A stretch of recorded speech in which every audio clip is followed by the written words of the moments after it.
30 years ago, Hyundai was seen as a small Korean company that made cheap, ugly, and unreliable vehicles. People even joked about the brand, saying you could double a Hyundai's value if you filled it up with gas. But nowadays, they are among the best quality vehicles on the market, outperforming giants like Ford, Honda, and General Motors to become the third largest producer of cars on the global market. But what's fascinating about this is the man who started it all.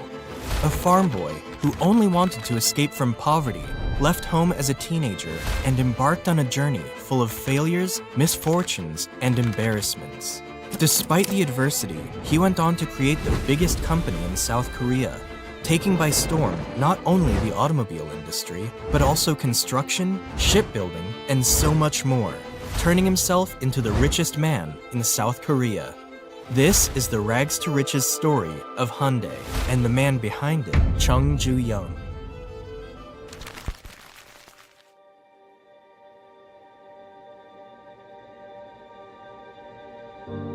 Chung Ju-yung was born in 1915 in a small village from Tongkon, a place now located in North Korea.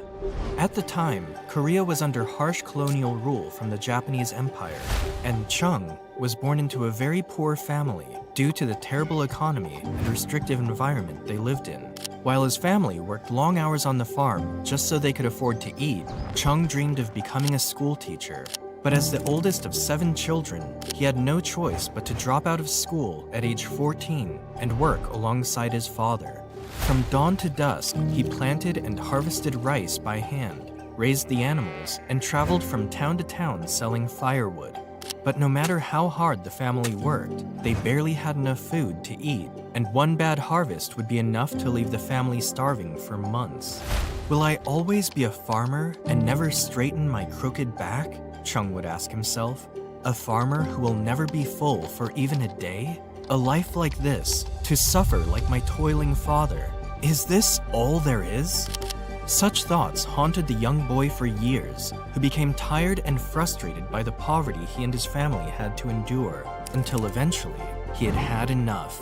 At the age of 16, he and a friend escaped their home village and walked long miles through the most dangerous parts of the country, until eventually arriving at the city of Kwon, part of today's North Korea.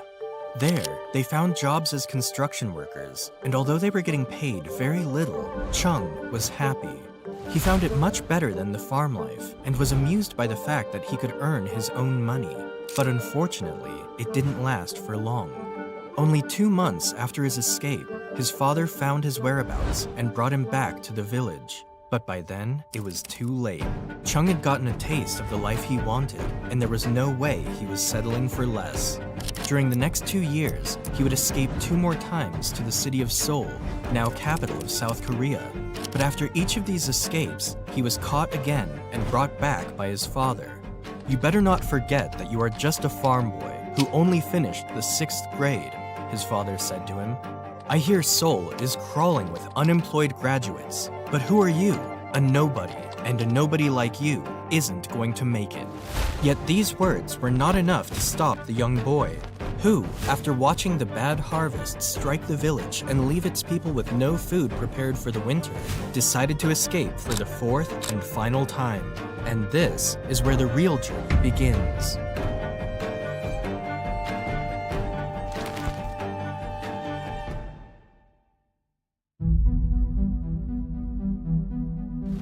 When Chung got to Seoul, he took whatever job came his way, working as a laborer, construction worker, and later as a handyman at a starch syrup factory. It wasn't until the next year that he finally found better work at the Bokung rice store. There, he was employed as a delivery man, transporting rice on his bicycle. But unlike his previous jobs, this one was stable and brought home lunch and dinner. Despite starting from the bottom, the owners were so impressed with Chung's work ethic that he quickly rose through the ranks until eventually earning the position of store accountant after only 6 months of employment. However, over the next few years, the owner struggled with health issues and soon realized he could no longer run the shop. So, he decided to sell the business to his young apprentice, Chung Ju-yung, who at 22 years old took over the Bokung rice store. Here, he quickly changed the business's name to the Gyeonggil Rice Store and developed a new customer base thanks to its low prices. He did such impressive work that the business's profits climbed higher every year and was quickly becoming one of the best rice shops in town, until disaster struck. The Japanese colonial government established a rice rationing system in Korea in order to divert rice to Japan and its army due to their war with China. As a result, many Korean business owners were forced out of trading rice, including Chung, who had to close his business and with nothing else to fall back on, had to return to his home village. However, he never lost his vision for a better future and decided to return to the city in 1940 and try his luck with a new business venture. He drew out a list of businesses he could operate that the Japanese government hadn't imposed restrictions on. The best one he found was the car repair business, and thus decided to run with that. He took out a bank loan and bought a repair shop to open his next business, the Ado Service Garage. At the time, the demand for auto repair businesses was very high in the city, but the problem was there weren't many shops around, and the few that existed usually overcharged their clients. Since Chung knew nothing about cars, he hired a talented mechanic to do the work and set his business apart by offering the cheapest prices in the city while taking good care of his customers. This simple approach kickstarted a thriving business, and Chung had to bring in more mechanics to keep up with the orders. But unfortunately, disaster would strike again. Just a few months later, a fire broke out and burnt down the entire shop, along with their equipment and their customers' vehicles. This dragged Chung into a serious issue, as he now had massive debts to pay and nothing to show for them. In his eyes, there was only one way out. He took out yet another loan and opened a new repair shop in a busier part of the city. There, he quickly gained a new and bigger customer base thanks to their low prices, and over the next 2 years, the Ado Service Garage grew to become one of the best auto repair spots in Seoul. And with over 70 people working for him, Chung was now doing better than ever. But as he planned to expand his business even bigger, another event was taking place that would change the fate of his company. Japan was in the midst of the Second World War, and unfortunately for Chung, the Japanese occupational government took over his service garage in 1942 and merged it with a steel plant as part of their war efforts. At the same time, tensions in Seoul were rising because of the war, and Chung, still reeling from the loss of his business, had no other choice but to return to his home village. However, despite losing the shop, he had managed to save up 50,000 won and was looking forward to his next business venture. Little did he know, this new business venture was about to change everything.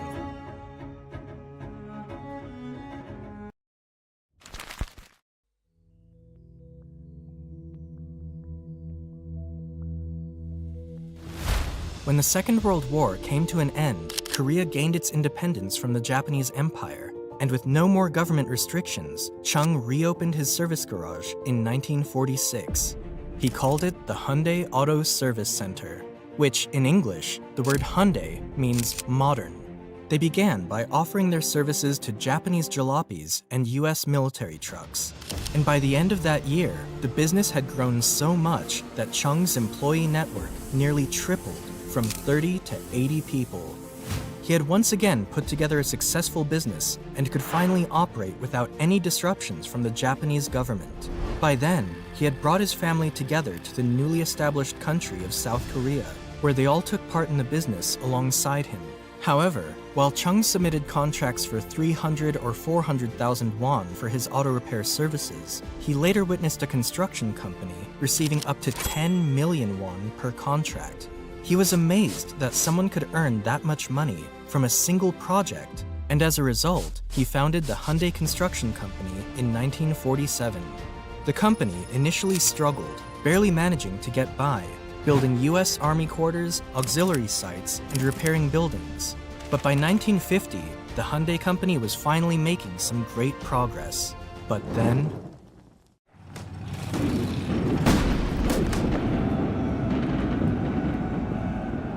North Korea launched a massive attack on the south, forcing Chung to abandon his business and evacuate to Busan. With no money in his pockets, he and his brother wandered from place to place, working for various publishers and delivering newspapers to their citizens and the frontline troops. Spreading the news that UN forces were on their way to rescue them was their only hope, as people were more terrified than ever to fall under the North Korean regime and the Communist Party. One day, Chung stumbled across a help wanted sign by the US Army. At the time, the US forces were in need of local experts in the construction business, so Chung was eager to offer his help. He began building barracks for thousands of American soldiers during the war and soon developed a great partnership with the US Army. He later brought his team to complete even bigger projects, such as remodeling a US quarter in South Korea and building a lodging for the US president during their visits. This proved to be a masterstroke because by the time the Korean War ended, Chung's company was in first position to handle nearly every order from the US Army. But at the same time, the South Korean economy was struggling, leaving it as one of the poorest countries in Asia, even below North Korea. In response to this, the US government provided billions of dollars to the South Korean government in order to rebuild their infrastructure and help boost their economy. Chung saw the opportunity and managed to win a contract for the country's biggest project at the time, the restoration of the Goryeo Bridge in 1953. However, this promising project did not go as he had expected. The reality was, Chung was still naive and lacked the necessary equipment, safety regulations, and experience for such a massive task. This led to slow progress, death accidents at the job site, and rising inflation eating into his fixed payment. Chung soon ran out of money and was forced to take on more loans, while his brothers sold their houses to help pay their workers. In spite of this, they never stopped production until the bridge was completed. But by then, the family was burdened with huge debts, lost money on the project, and were humiliated by their competitors.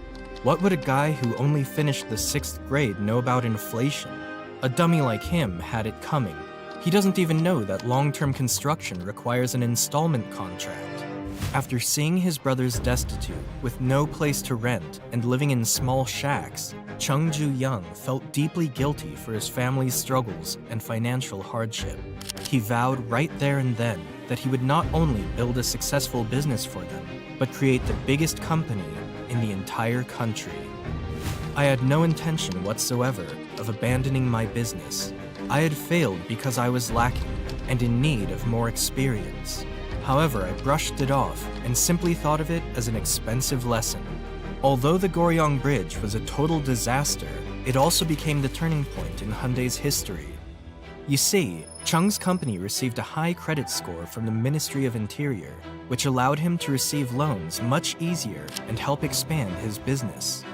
He also learned the importance of heavy equipment and advanced machinery, and thanks to his partnership with the US Army, he was able to buy what he needed directly from them. Back then, this type of equipment was mostly owned by the South Korean government, and private businesses were banned from importing them overseas. So this gave Chung a huge advantage over his competition.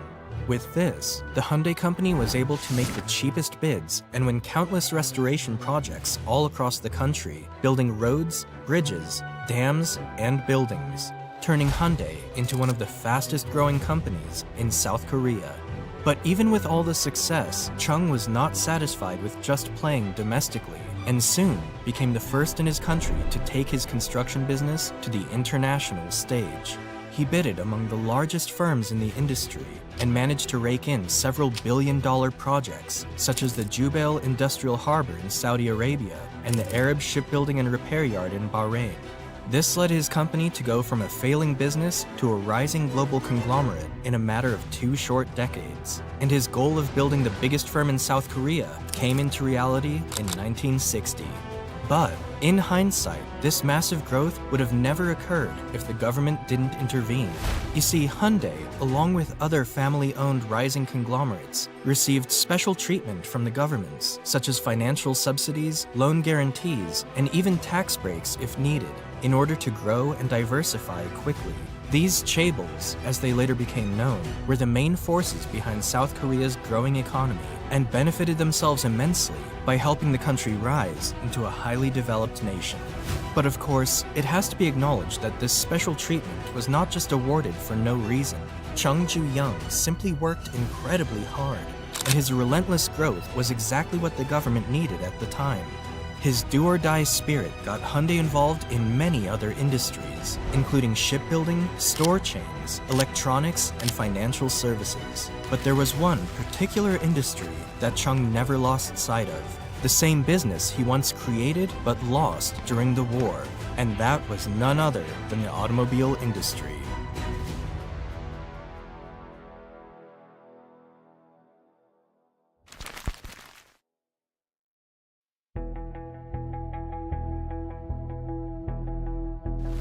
Back in the 1960s, the Korean government established a new policy that no foreign automakers would operate in their country, unless through joint ventures with local businesses. This plan was to improve their knowledge and production line for their car industry, as the country largely lacked the technologies and resources to do so on their own. With this, Chung decided to re-enter the automobile industry and founded the Hyundai Motor Company in 1967. He struck a deal with the Ford Motor Company to license the use of their vehicles and established a large plant in Ulsan for the assembly line.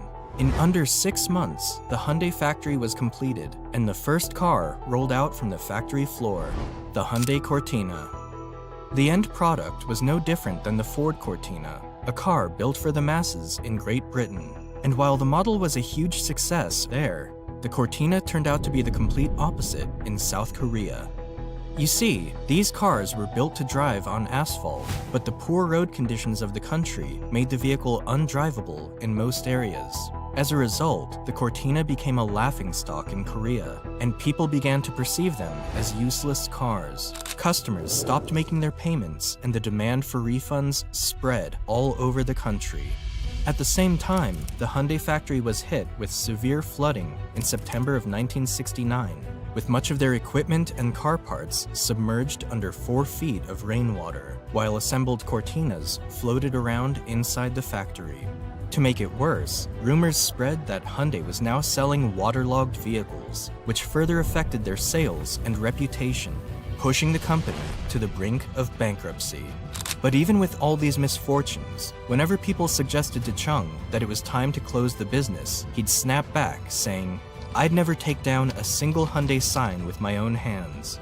Even if a business is struggling and everything seems hopeless, I will make it work. If I start something, I'm going to see it through." With this attitude, Chung simply returned to work and kept producing their vehicles for the next few years. As time went by and the road conditions improved significantly, the Cortina eventually gained higher sales in South Korea. Soon after, another Ford model was in the works for Hyundai, and the Ulsan factory began to expand with more room for production. But then, things began to sour. You see, the American car giant, Ford, refused to let Hyundai distribute the Cortina overseas, arguing that their partnership was not made for the global market, but the Korean market only. Ford also refused to compromise when it came to sharing the profits equally, since Hyundai was not the one sharing the Cortina's line structure or technologies in the first place. In Chung's eyes, what Ford really wanted was to take over the Korean market themselves, while using Hyundai as a subcontractor for cheap labor. In his book, Chung is quoted saying, "There was no way I was about to let that happen." Furious with Ford, he terminated their contract in 1974 and decided to build a brand new car, only this time on his own terms and playing by his own rules. While he didn't know it at the time, Chung was about to change the whole Korean car industry into what we know it as today.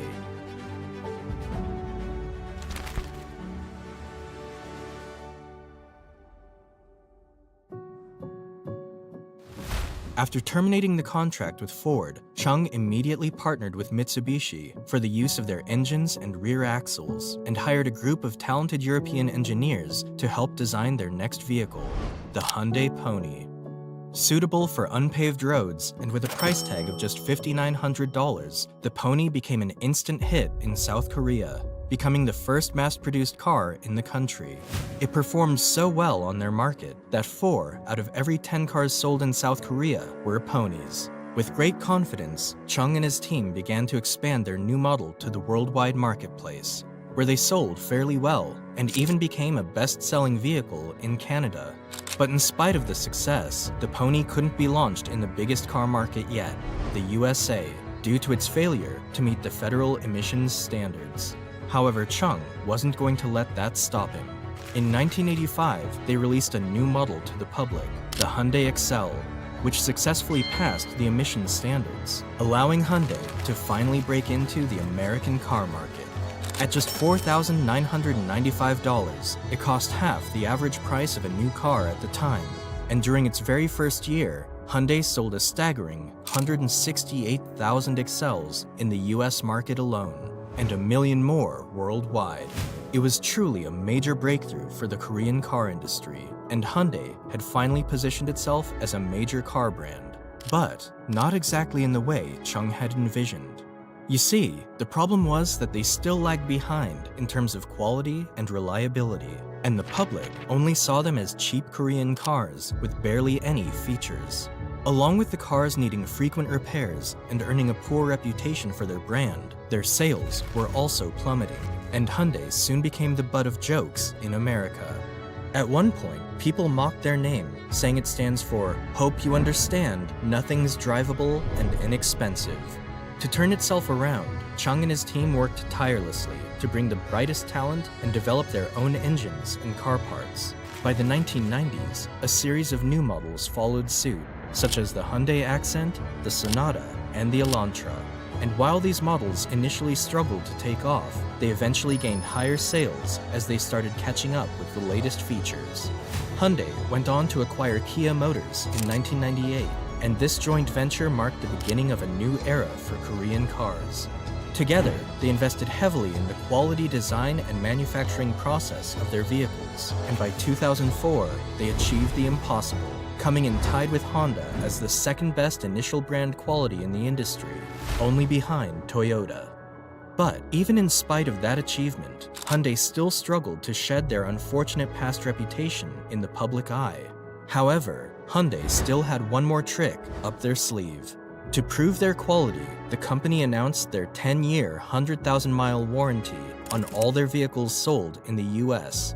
And thanks to this, sales of Hyundai vehicles have risen to make them one of the top car brands of the 21st century. Chung dedicated his later years to philanthropy, running for presidential office and even attempting to rejoin the Korean countries until meeting his end in 2001, leaving the control of his company to his sons. It is failures, rather than successes, that teach us invaluable lessons. It is not necessary to remember one's success. That should be remembered by others instead. Rather, we should remember our losses and failures, because those who forget their failures will fail again and again. Currently, the Hyundai Motor Group just surpassed General Motors to become the third largest automaker in the world, behind Toyota and the Volkswagen Group, and they are among the top leaders for electric vehicles. This is the story of how a poor boy living in the mountains of Korea built one of the most powerful companies in the world, Hyundai.